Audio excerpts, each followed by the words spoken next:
Alright, so we're going to derive the wave equation for electromagnetic waves from Maxwell's equations in free space.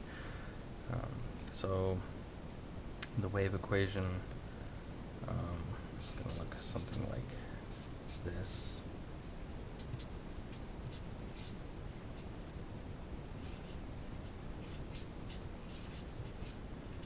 So that's the wave equation in 3 dimensions. That's what we're going to get from Maxwell's equations. So we'll start by writing out Maxwell's equations.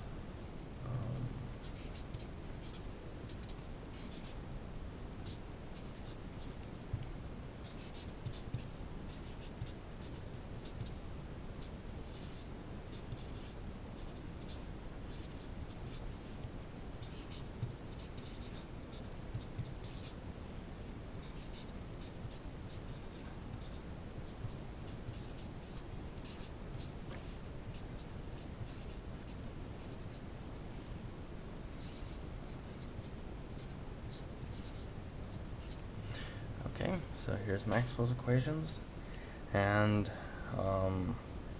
so for free space, the important things to know are there are no currents in free space, so that term will go to 0, and there's also no charge density in free space, so this will go to 0 as well. Alright, now we're going to take the curl of the curl. We'll just start with E here. We have similar things for B as well. Alright, now we're going to use a vector identity.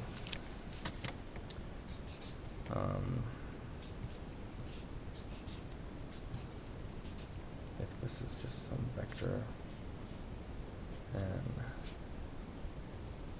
the curl of the vector is equal to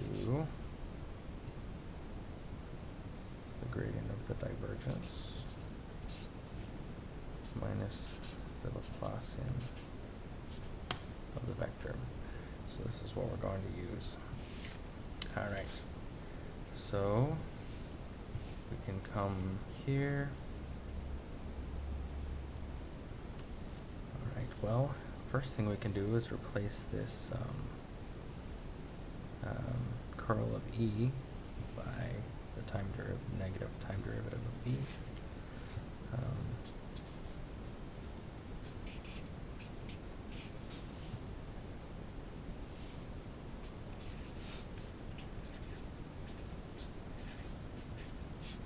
Okay, and we're going to change the order of differentiation between the spatial derivatives and the time derivative.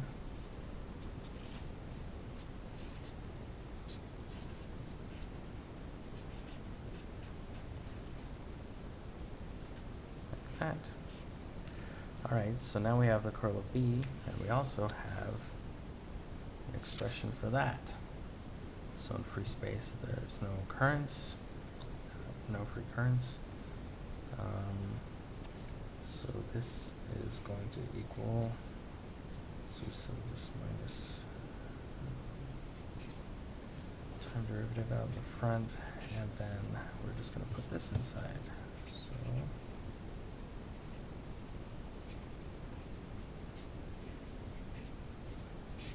like that. Alright, now these are just constants, they can come out, and we end up with just the second time derivative.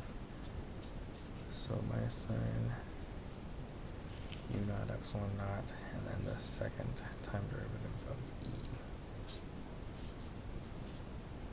Like that.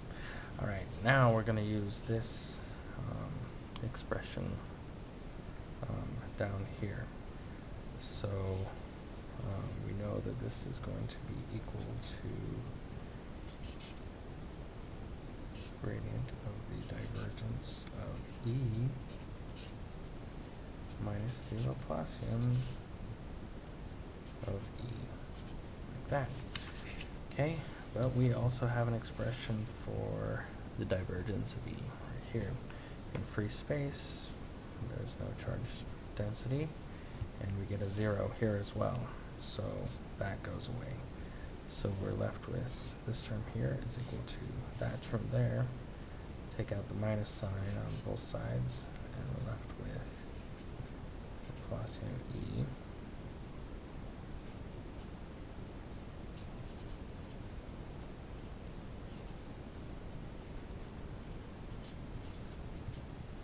And there is our wave equation for the electric field. Right. So we can compare that to the wave equation here in 3 dimensions. Do the same for B real quick.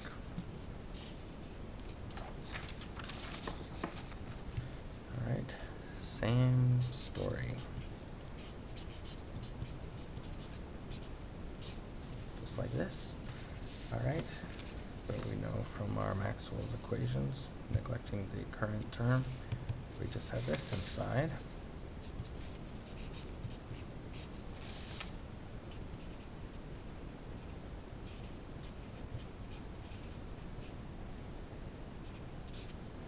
That. Switch the order of the derivatives as well. We end up with the curl of E inside. Curl of E. Here we have that.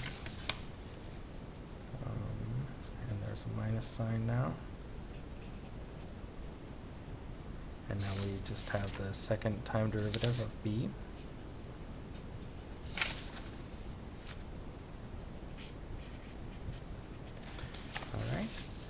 Now we're going to use that same identity, this one right here, say,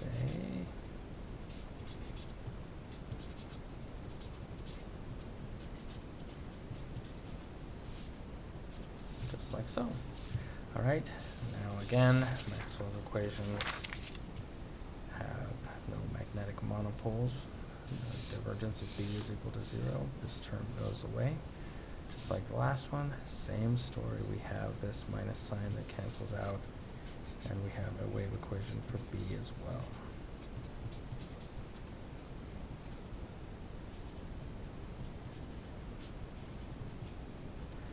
All right, same form.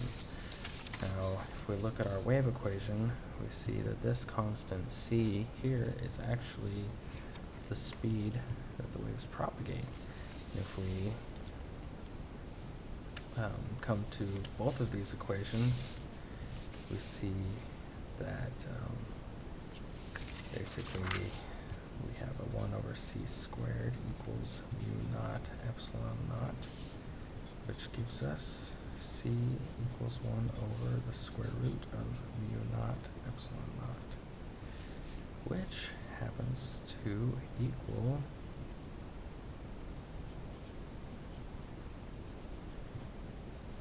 the speed of light.